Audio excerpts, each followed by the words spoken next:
Less than 5 years ago, Quinn Meinerz was playing college football in Whitewater for the Division III Warhawks. Fast forward past the pandemic and his coming out party at the Senior Bowl and the Nathaniel Hackett and Russell Wilson eras in Denver.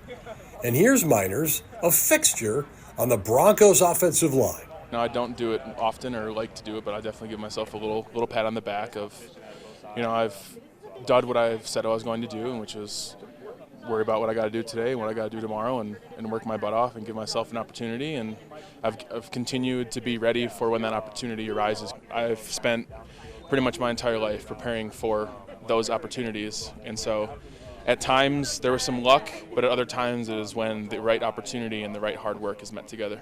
Meinerz has a mature perspective and prides himself on not being too far from the guy who grew up in Hartford. I think it helps show that I'm just a regular person. I'm an open book. I'm willing to, listen to whatever story you have to say, whatever, maybe even pieces of advice. Or if you want to hear me talk, I'll give you some pieces of advice that I can give. And if I can't find it, I'll get it from someone else. Quinn's younger brother is a senior player at Hartford, and Quinn also remains in regular contact with Orioles offensive coordinator Paul Shelsta.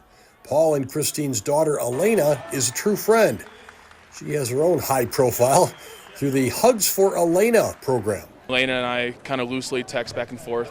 She's constantly competing in Special Olympics, and it's incredible and incredibly motivating as well to be like, hey, Quinn just took first place in the 200 meter, and I'm seeing her sprint, and she's whooping everybody's butt. But you would never know your first time meeting her what kind of challenges that she's going through. As an offensive lineman who was not a blue-chip recruit, maybe it's not surprising that Meinerz remains grounded. But that is a tribute to him, especially when you consider that this summer he received a 4-year contract extension worth $80 million.